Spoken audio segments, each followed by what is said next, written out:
କୁରୁ ମୁକୁଟ ଜାଣ୍ଡ ଫାଟି ଯିବରି ବିଲେ ବାଡ଼ିଆ କର ନିଅନ୍ତି ପାଲା ହଉଛି ତାନ ମାନର କଥା। ହଁ ଭଲ ତାନ କରୁଛନ୍ତି। ମଝିରେ ମଝିରେ ଏମିତି ତାନ ମାନ ହବ ତମେ ଝାଞ୍ଚ ବାଡେଇବ ସାରେ ଝାଞ୍ଚ ଯଦି ବାଡେଇବ କାତ ଲଙ୍ଗ ବାଡେଇବ ହା ପକାଇ ବାଡଉଛନ୍ତି ପାଟି କର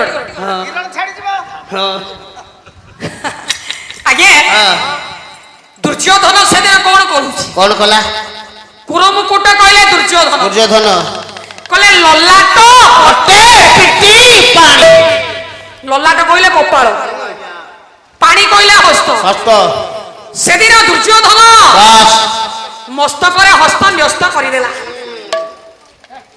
ଆଚ୍ଛା କହିଲ ମନୁଷ୍ୟ କେତେବେଳେ କର କପାଳରେ ମାରେ ସାରେ ଯେତେବେଳେ ତା ସ୍ତ୍ରୀଟି ମରିଯିବ ସେତିକିବେଳେ କହିବ କଣ ହେଲା ଜଣେ ପୁରୁଷର ଜୀବନରେ ଖାଲି କଣ ସ୍ତ୍ରୀ ମରିଯିବା ସମସ୍ୟା क्या कहत बड़ समस्या सेटा आज्ञा स्त्री मरीगले पिलापिली के बंचेब मो स्त्री तो गला अधा बयस मोर होती मु आ गोटे आणती मत किए बा दब एक ओड को मिलूनी दी ओड को आसो माने माने 12 टका को मिलूनी केड़े बड़ कथा कहले सत कथा आज्ञा सेदिन दुर्योधन बाबा मस्तकरे हस्त न्यस्त कर दउछ कुलारे जण जण करी मोर आत्मीय स्वजन माने चली जाउछ चली गले मु देखुची चली गले शल्य चली गले गुरु द्रोणाचार्य चली गले मो मैत्र अंगराज कर्ण मोर चली गले मैत्र चली गले सभिए मुह बुले चली जाउछ समस्ते चली जाउछंती मते केही जणे हेले पार करना नदीटा पार करिबारे केही जणे मते सहायता करूना ना कोले चली जा तू सभिए सबे एका बंचिबो या दुर्योधन ओहो कोला साहा कुटाणी जाहाकू सरबे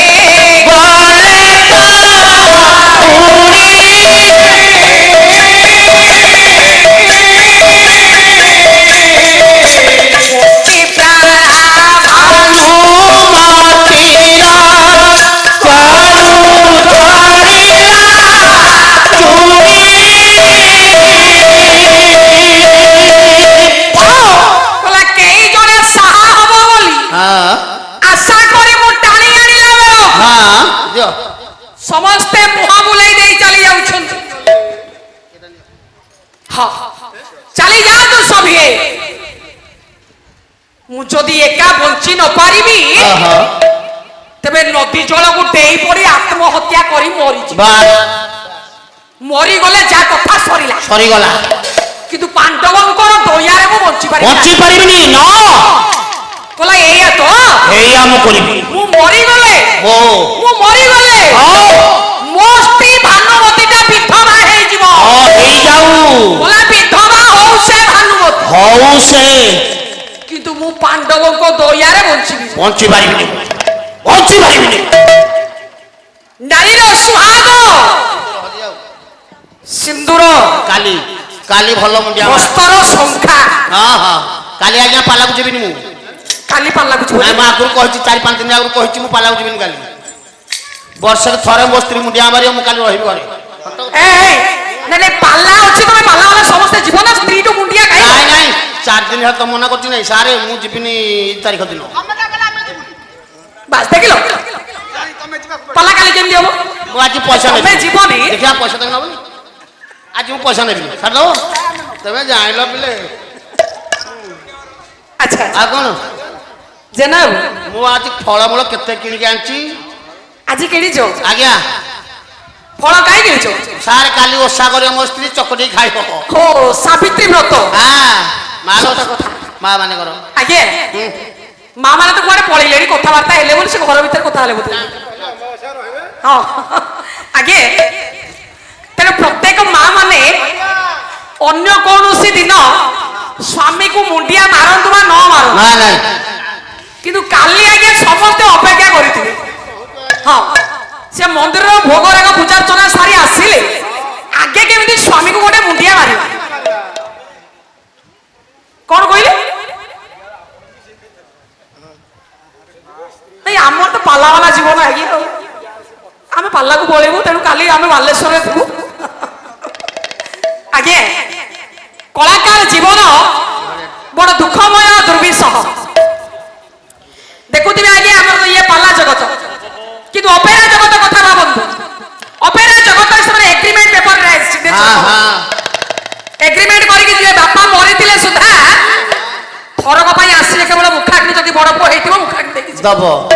ସାଙ୍ଗେ ସାଙ୍ଗେ ଘରକୁ ଆସିବ, ବାପାର ଚିତାଗ୍ନି ଜଣୁଥିବ, ପୁଅ ଯିବ ମଞ୍ଚରେ ନାଟକରେ ଅଭିନୟ କରିବ। ଇଏ ହଉଛି କଳାକାର ଜୀବନ। ତେଣୁ କଳାକାର ଜୀବନରେ ସୁଖ ଦୁଃଖ ଭଲ ମନ୍ଦ ଏସବୁ ନାହିଁ ଆଜ୍ଞା। ତେଣୁ ସେ ଛାଡ, କାଲି ତମେ ମୁଣ୍ଡିଆ ଖାଇବ କି ନାହିଁ କି?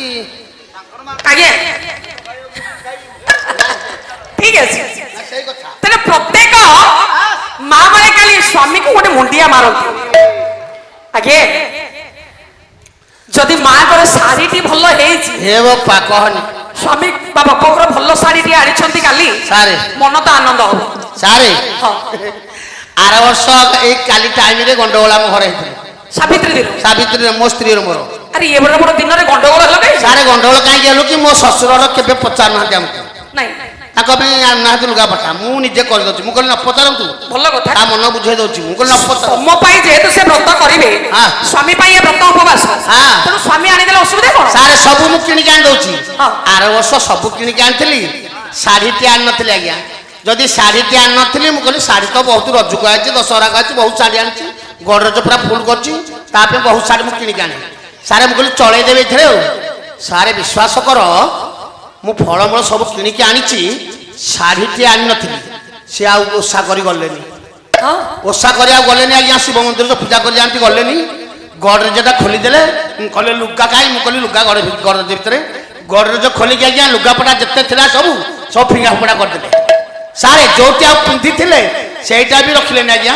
ସେଇଟା ପିନ୍ଧିଥିଲେ ଯୋଉ ଫିଙ୍ଗି ଦେଲେ। ଏ ବେଶରେ ବି ଲୋକ ମୋର ଲାଜ ସରମ ବୋଲି କିଛି ନାହିଁ। ଘରେ ସେଇଠି ବସିଲେ ରୁଷିକି ଆଜ୍ଞା ଫୋପାଡ଼ି ଦେଇକି। क्या कहूଛ? ଘରେ କବାଟ ଦେଇକି ବସିଲେ, କବାଟ ଦେଇକି ବସି ପଡ଼ିଲେ ଗଲା। ଆଜ୍ଞା ଏ ବର୍ଷ ଛାଡ଼ିନି କିଣିକି ଆଣିଛି ଗୋଟେ 18,500। ଏ ବର୍ଷ କେତେଟା ମୁଣ୍ଡିଆ ଖାଇବ କେଜାଣି? ଆଜ୍ଞା ଚାଲ ଦରକାର ନାହିଁ ଲୋ ମା। ସାରେ ବିଶ୍ୱ ଚାଲ। ସେ 18,000 20,000 ଟଙ୍କାର ଶାଢୀ ଦରକାର ନାହିଁ। ନା ସୁନା ରୂପା ଟଙ୍କା ଗହଣା ଦରକାର ନାହିଁ। ଇଏ ନାରୀର ଭୂଷଣ ନୁହେଁ। ନା ନାରୀର ଭୂଷଣ କଣ? କେବଳ ନାରୀ କହିବ ଅପର୍ଣ୍ଣା ପଣ୍ଡାଙ୍କର ଗୋଟାଏ ପଦ। କଣ କହିଲେ? ନାରୀଟା ସେଇଥିରେ ହିଁ ସୁନ୍ଦର ହେଇଥାଏ। ହଁ, ଜଣେ ନାରୀ ଯେତେ ଅସୁନ୍ଦର ହେଇଥାନ୍ତୁ, ଏ ଦିଟା ଜିନିଷ ତାଠି ଲାଗିଗଲା ପରେ ତାଙ୍କର ଦିଟା ଜିନିଷ ସେ ସୁନ୍ଦର ହେଇଯାଏ। ସେ କଣ ଆଜ୍ଞା? କଲେ ସଂଖ୍ୟା ନାଇଁ করে ये सारा विश्व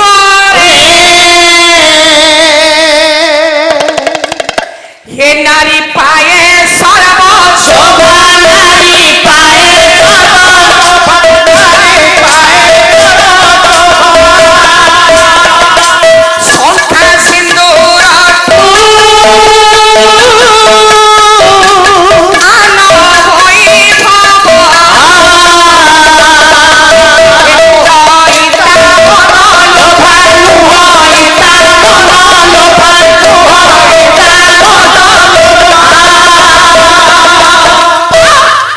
ମୋର ସନ୍ଥ ସମାଜ ସ୍ନେହମୟୀ ମାଲୋ ପାଲା ହେଉଛି ଶିକ୍ଷଣୀୟ ସାହିତ୍ୟ।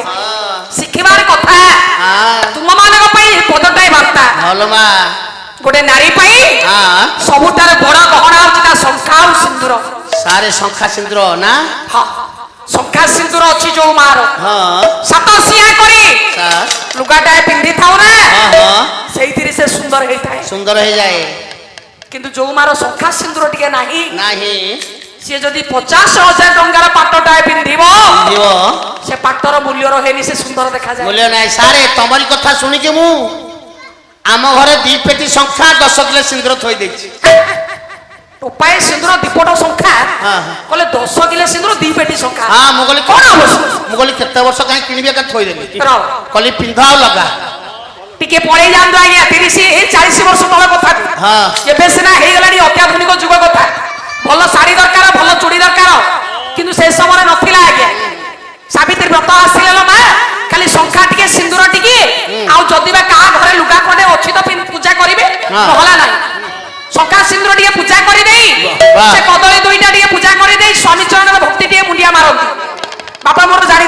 ହଁ ହଁ ଏତେ କୋଉ ଥିଲା ଆଜ୍ଞା ଶାଢୀ ଶଙ୍ଖା ସୁନା ରୂପା ଫଳ ଡାଲା ଡାଲା ଏବେ ସବୁ ମା ମାନେ କୁଆଡେ କହୁଛନ୍ତି ସେଦିନ ସାବିତ୍ରୀ ଜଙ୍ଗଲରେ ରହିକି ସିଏ କିଛି ଖାଇ ନଥିଲେ ରୁଟି ପରଟା ସୁଜି ନାଇଁ ଫଳ ଫଳ ଖାଇଥିଲେ ଖାଲି ଫଳ ଖାଇକି ଥିଲେ ହଁ ହଁ ଆଚ୍ଛା ଯଦି ଫଳ ଖାଇକି ଥିଲେ ହଁ। ମା ମାନେ ଖାଲି ଫଳ ଖାଇକି ରହିବେ କାଲି ଦିନଟା ଆଚ୍ଛା ସାବିତ୍ରୀ ହଁ ସେଦିନ ଜଗମୋହନ ସ୍ୱାମୀ କି ତାଙ୍କ ସ୍ୱାମୀକୁ ଫେରେଇ ଆଣିଥିଲେ ଦେଖି ମୋ ସ୍ତ୍ରୀ ଦେଖିବା ରାଜା ଫଳ ଖାଇକି ଦିନଟା ସାରା ରହିବ ହଁ କାଲି ସାବିତ୍ରୀରେ ହଁ ଡାଲେ ଡାଲେ ଫଳ ବ୍ୟାଗ ବ୍ୟାଗ ଫଳ ଖାଇବ ହଁ ହଁ ଦେଖିବା କିଛି ତିଆରି କରିବନି ସୁଜି ରୁଟି ପରଟା କିଛି ଖାଇବନି ଦେଖି ସ୍ୱାମୀ କି ଦେଖିବା ସ୍ୱାମୀ ମରିଥିବା ବେଳେ କି ସ୍ୱାମୀକୁ ବଞ୍ଚେଇ ଦେଇ ପାରିବ ନାଇଁ ମୋ ସ୍ତ୍ରୀ ଜଗମୋହନ ଫେରେଇ ଆଣିବ ସାରେ ମୋ ସ୍ତ୍ରୀ ବଞ୍ଚେଇ ଦବ ହଁ, ମୋ ସ୍ତ୍ରୀ ସତ୍ୟା ବ୍ଲକ ନଥିବ ପାଟି କର ଦୁନିଆର କେହି ବି ନୁହେଁ ଆଜ୍ଞା ମୋ ସ୍ତ୍ରୀ ବଞ୍ଚେଇ ଦବ ଶୁଣ ସେ କଣ କଥା ଦେଇଯିବ ତେଣୁ ପ୍ରତ୍ୟେକ ମା ମାନେ